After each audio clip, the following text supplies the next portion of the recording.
सबसे पहले तो हम आपको दिखा देते कि राहुल गांधी क्या कह रहे थे, क्योंकि उस पर आपकी प्रतिक्रिया जानना बहुत जरूरी है। उसके बाद मैं शर्मा जी के पास दोबारा चलूंगा। राहुल गांधी ने आज संगीन आरोप लगाया हुआ है कर्नाटक का हवाला देकर।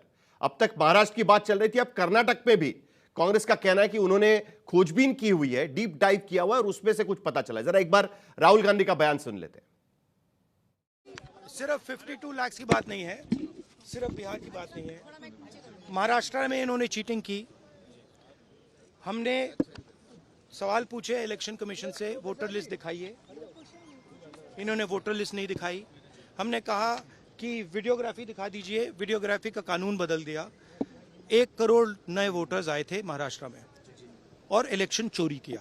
ठीक है, कर्नाटक में हमने रिसर्च की है थोड़ी, कर्नाटक में हमने भयंकर चोरी पकड़ी है। मैं ब्लैक एंड व्हाइट में आपको दिखाऊंगा, इलेक्शन कमीशन को दिखाऊंगा। ठीक है, ब्लैक एंड व्हाइट में कि कैसे चोरी की जाती है, कहां की जाती है।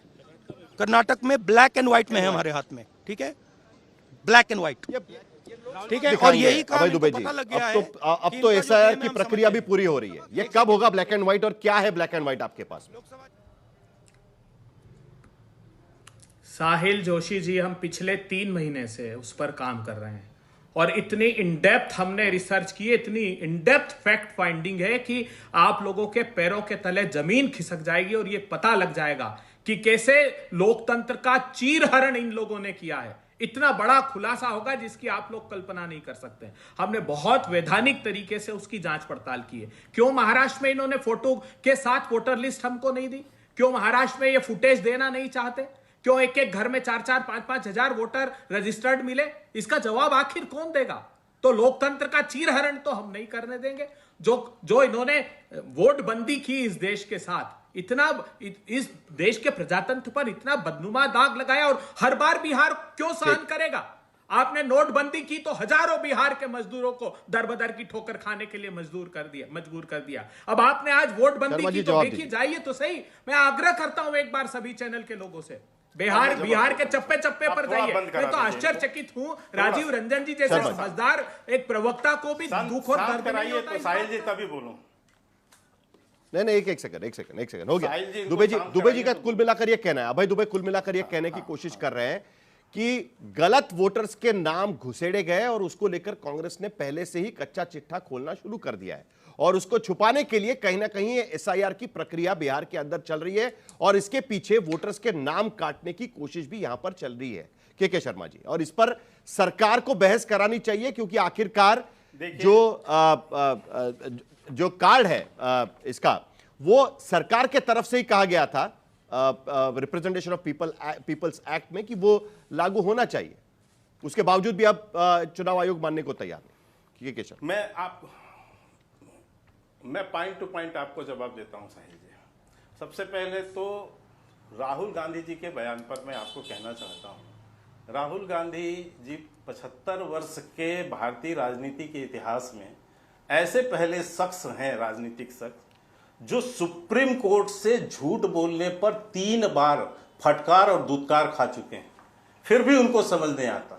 राफेल के संदर्भ में, वीर सावरकर जी के संदर्भ में और चीन के संदर्भ में 3 बार इनको सुप्रीम कोर्ट और हाई कोर्ट ने फटकार लगाई है, इनके झूठ को पकड़ा है, लेकिन फिर भी झूठ बोलना है। आप महाराष्ट्र की चर्चा कर रहे हैं साहिल जी, आपने महाराष्ट्र पे बहुत डिबेट यहाँ की है अपने चैनल पे, और आप तो महाराष्ट्र से ही आते हैं, आपने बहुत सारे डाटा यहाँ दिखाया, और किस तरह से कांग्रेस उसमें पर्दाफाश हुई है वो भी स्पष्ट है। लेकिन क्योंकि झूठ केवल बोल के और किसी तरह लोगों को गुमराह करना है, प्रोपेगेंडा फैलाना है, इसलिए इस तरह की बातें अब कर्नाटक पे आ रही है। अब मुझे बड़ा आश्चर्य है, अब इन्होंने एक, अभी अभय दुबे जी अच्छे मित्र हैं, मैं तो मानता हूं समझदार भी प्रवक्ता है, लेकिन आज इनकी भाषा सुन के मुझे बड़ी शर्म आई। किस तरह से चुनाव आयोग को किस तरह से अपमानित कर रहे हैं और किन शब्दों का ये अपना स्तर दिखा रहे हैं। यहाँ पर एक संवैधानिक संस्था पर आप इस तरह से झूठा आरोप लगा रहे हैं जिसको आज तक आप साबित नहीं कर पाए, एक तथ्य साबित नहीं कर पाए हैं आज तक आप लोग। आपने ईवीएम से चालू किया था, अब वोटर लिस्ट से लेके एसआईआर तक आ गए, एक कोई गलती चुनाव आयोग की आप पकड़ नहीं पाए। आपने सुप्रीम कोर्ट में जाके चैलेंज किया, सुप्रीम कोर्ट का ये मैं अभी नहीं, ये साहिल भाई मैं आपको आज तक का ही ये रिपोर्ट 10 जुलाई का पढ़ के एक लाइन सुना देता हूं, जिसमें बाकी तो डिटेल पढ़ूंगा तो बहुत है।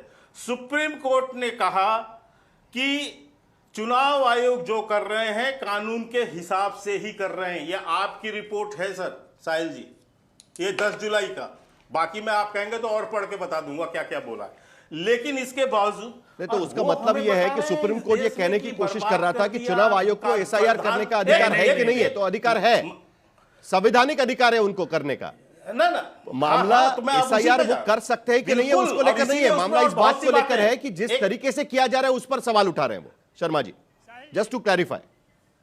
नहीं बिल्कुल, नहीं, और उस तरीके साहिल जी, पर भी है उसमें सर। आधार कार्ड, सर राशन कार्ड, उस तरीके पर भी आप कहेंगे तो मैं पढ़ के सुनाऊंगा आपको। उन तीनों अब मेरे की को थोड़ा मान्यता टाइम दीजिए, मैं पढ़ के सुना दूंगा आपको। उस तरीके पर भी है, इस पे बकायदा बहस हुई है जस्टिस वहीं आयोग पर से सुप्रीम कोर्ट ने मैं ये भी आपको पूछा दूसरी बात था। कराता हूं। और उसमें मैं ये भी दूसरा कहा कह रहा चुनाव हूं, आयोग हमें अपने ऑर्डर में आप ही सुनिए कि सर, हमको साहिल जी मैं स्टेट विषय से की भटक, मैं अपनी स्टेट बात की पूरी कर लूं, फिर आप अपना प्रश्न रख लीजिए। चलिए विषय पर रहते हैं। को भी शांत कराइए, अभय दुबे जी बात आऊंगा आपके मुझे पास। करने दीजिए। नवल किशोर भी दूसरी इंतजार बात, कर रहे हैं, उनके पास भी संविधान जाना है। की- बोलिए शर्मा जी, खत्म करिए। दूसरी बात, संविधान की बात यहां कौन कर रहा है?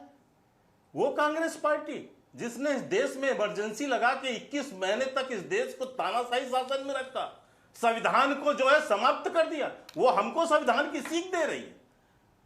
लाखों लोगों को जेल में डाल दिया, आज तक ये नहीं बता पाएंगे किस केस में डाला था। वो हमको संविधान की पाठ पढ़ा रहे हैं।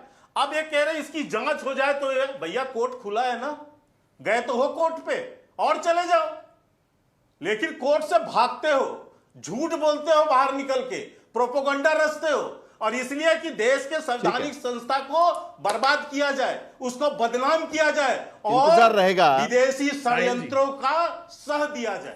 एक सिर्फ ये एक आपकी सेकंड सोच है। ठीक है। एक बात आधार कार्ड पे कहना चाहता हूं, एक एक सेकंड। बात आधार कार्ड पे साहिल जी कहना चाहता हूं। ये वही कांग्रेस ठीक है, पार्टी जल्दी से है, ये वही विपक्षी लोग हैं जो 2018 तक से क्या फायदा है? ये सुप्रीम कोर्ट में इस आधार कार्ड को खारिज करने के लिए केस लड़ते रहे, हमारे विरुद्ध लड़ते रहे। नहीं, लेकिन इस आधार कार्ड को- अरे साहब, मानने नहीं दे आधार रहे कार्ड थे। हमारी देन शर्मा और जी, ये वही देश को पार्टी क्या है, आज मुद्दा आधार यह है कार्ड कि की बात आधार करें। कार्ड रिप्रेजेंटेशन मैं ऑफ दूसरी बात पीपल पूछना एक्ट में चाहता हूं। आधार वो कार्ड कह को रहे हैं आपने जिसने आधार आधार बना कार्ड दिया। को जोड़ने का अब जब चुनाव मसला आयोग आया, कहता है कि किसने आधार कार्ड को विरोध हम किया नहीं है? मानेंगे, किसने विरोध रेशन किया कार्ड है? को हम नहीं मानेंगे, कहती है कि आप केंद्र सुनिए सर, सरकार कहती है कि फेक रेशन कार्ड बनाए गए हैं। सर। ऐसे कई मुद्दे निकल सकते हैं कि ऐसे fake cards, fake documents Bharat में कई लोग बनाते हैं। सिर्फ यही डॉक्यूमेंट्स हटाने की क्यों कोशिश की जा रही है, इसको लेकर सवाल उठ रहे हैं शर्मा जी। लेकिन दूसरी तरफ मुझे आरजेडी से एक सवाल पूछना है, क्योंकि हाल ही में अभी इलेक्शन कमीशन ने प्रेस रिलीज निकाला। शर्मा जी, आता हूं आपके पास। इस पे इलेक्शन कमीशन ने अपना जवाब दिया है, लेकिन मैं पूछना चाहता हूं कि ठीक है। अभी तक 2000 आप आधार अब कार्ड पता का चलेगा विरोध ना, क्यों करते थे? जब सुप्रीम कोर्ट क्यों में आपके 28 तारीख को बड़े-बड़े नेता सुनवाई जाके होगी, सुप्रीम कोर्ट में इस आधार कार्ड के विरुद्ध लड़ रहे थे, क्यों इसको 28 तारीख को समाप्त जब करना सुनवाई चाहते होगी थे? तब उसमें ये तो पता मोदी चलेगा जी ना। कानून अरे बना आधार दिए। लेकिन नवल कार्ड- किशोर जी, आधार मुझे कार्ड आपका की ध्यान विरोध इस की तरफ- थी भाई। नवल किशोर जी जरा इंतजार कर रहे हैं और मुझे उनसे पूछना है, क्योंकि हाल अभी तेजस्वी यादव ने ट्वीट करके 5 सवाल चुनाव आयोग को पूछे हुए हैं। यह पूरी एसआईआर की प्रक्रिया को लेकर 5 सवाल पूछे हुए हैं। लेकिन दूसरी तरफ इलेक्शन कमीशन ने 21 जुलाई का एक प्रेस रिलीज निकाला है और उन्होंने कहा है कि जो 23 लाख वोटर्स जिनके अभी तक फॉर्म्स नहीं आए हुए हैं, उसका डेटा सारे राजनीतिक पार्टियों से साझा किया गया। आपकी पार्टी को भी दिया होगा। उन्होंने कहा है कि आप इनको ढूंढ निकालिए, उनको कहिए कि जाके फॉर्म भरिए करके। आपको भी उस प्रक्रिया में शामिल करने की कोशिश की जा रही है, लेकिन उसके बावजूद आपके सवाल क्यों हैं नवल किशोर जी? देखिए, सवाल तो इसलिए है कि जिनका काम चुनाव कराना है वो राजनीति कर रहे हैं, और जिनका काम राजनीति करना है वो चुनाव निर्धारित कर रहे हैं। तो सवाल तो होगा ना। आप कह रहे हैं फर्जी वोटर है, फर्जी वोटर बनाया किसने? जिस चुनाव आयोग का ओवर राउंड द ईयर ये काम है कि जो वोट ऐड करना है उसको ऐड करेंगे, जिसको डिलीट करना है उसको डिलीट करेंगे, वो एकाएक कहता है कि इतने वोटर मरे हुए हैं यहाँ पर, तो सवाल तो उठेगा ना। आप क्यों नहीं सवाल उठेगा? जिस तरह का आप काम कर रहे हैं उसमें आपके प्रक्रिया पे, पारदर्शिता पे 100 सवाल हैं, 1-2 सवाल नहीं है। हम लोग तो लगातार सवाल पूछते रहे हैं, और सवाल पूछने वाले लोग उनकी दलाली कर रहे हैं, तो हम लोग क्यों नहीं सवाल पूछेंगे? हम तो जनता के साथ खड़े रहेंगे। आप कहते हैं कि हम हम सवाल भी नहीं पूछे और गरीबों, दलितों, पिछड़ों, अकलियतों का जो वोटिंग राइट है कर दिया जाए। संविधान का सबसे महत्वपूर्ण अधिकार क्या है? Right to vote. बाबा साहब ने संविधान देते समय कहा कि मुझे खुशी है कि संविधान ने व्यक्ति और व्यक्ति में फर्क नहीं अपनाया है, हर व्यक्ति का वोट का मूल्य जो होगा एक होगा। आज राइट टू वोट खतरे में है और आप कहते हैं कि संसद में चर्चा नहीं होगा, तो कोई क्यों नहीं कहेगा? संसद किसी के बाप का है क्या? ये कहने में क्या शर्म आएगी हमको? ये जरूर सवाल पूछेंगे, क्योंकि संविधान के अंतर्गत जो सबसे महत्वपूर्ण अधिकार है वो आज खतरे में है। और वो अगर खतरे में कोई और नहीं कर रहा है, चुनाव आयोग, और चुनाव आयोग संविधान का हिस्सा है। आर्टिकल 326 संविधान के बाहर है क्या? और जो सुप्रीम कोर्ट ने कहा वो तो बहुत बड़ा तमाचा है। अब समझदार होगा तब तो, अब के शर्मा जैसा लोग होगा तो केवल पढ़ेगा, समझ तो है नहीं तो समझेगा कैसे? चुनाव आयोग को जब वो बोलते हैं कि टाइम लाइन का सवाल जो है, आपको एकाएक आपको टिप्पणी नहीं करे, अरे काला नवल किशोर जी, बोला, प्लीज।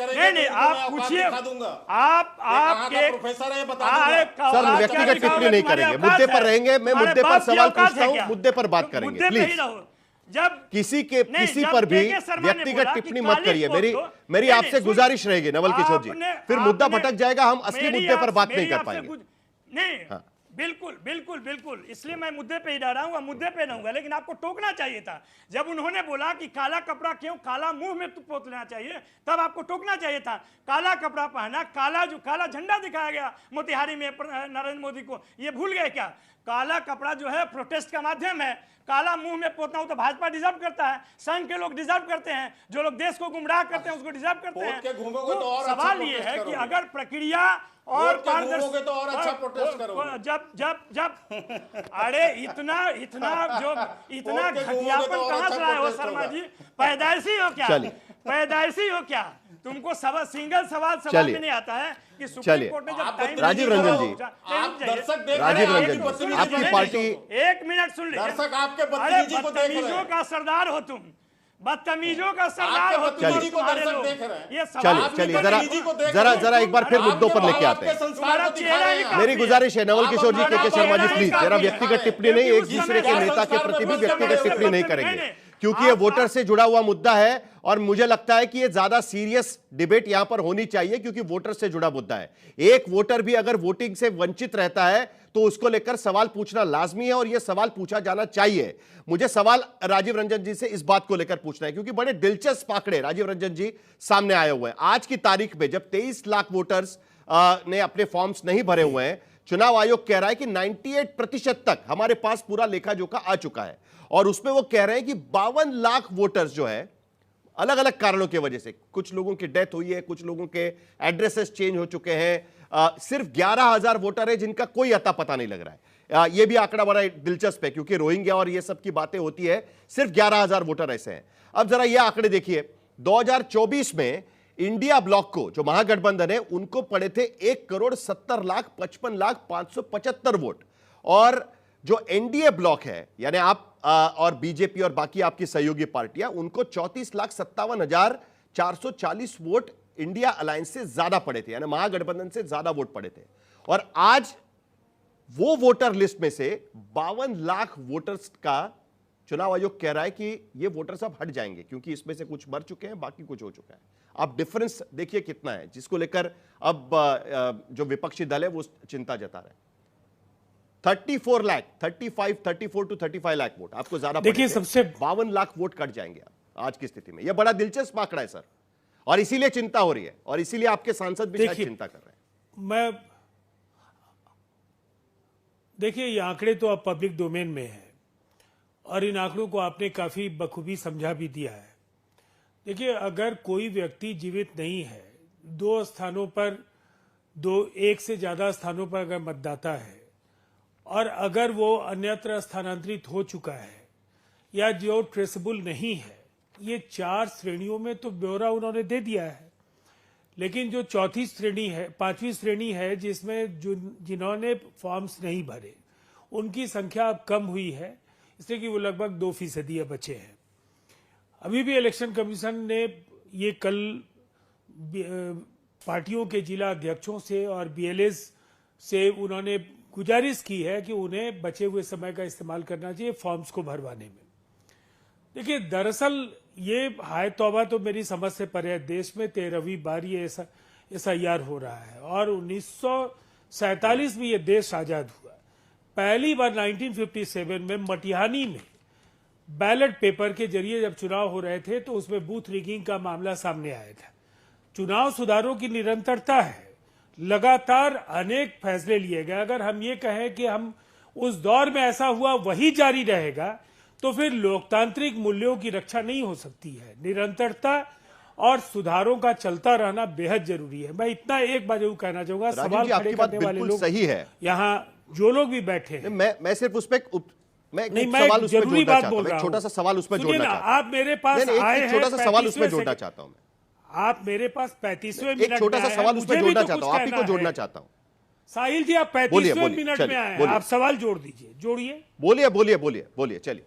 देखिए, सबसे पहली बात तो यह है, इस देश पर आपातकाल लागू क्यों हुआ, क्यों थोपा गया, उसकी वजह क्या थी?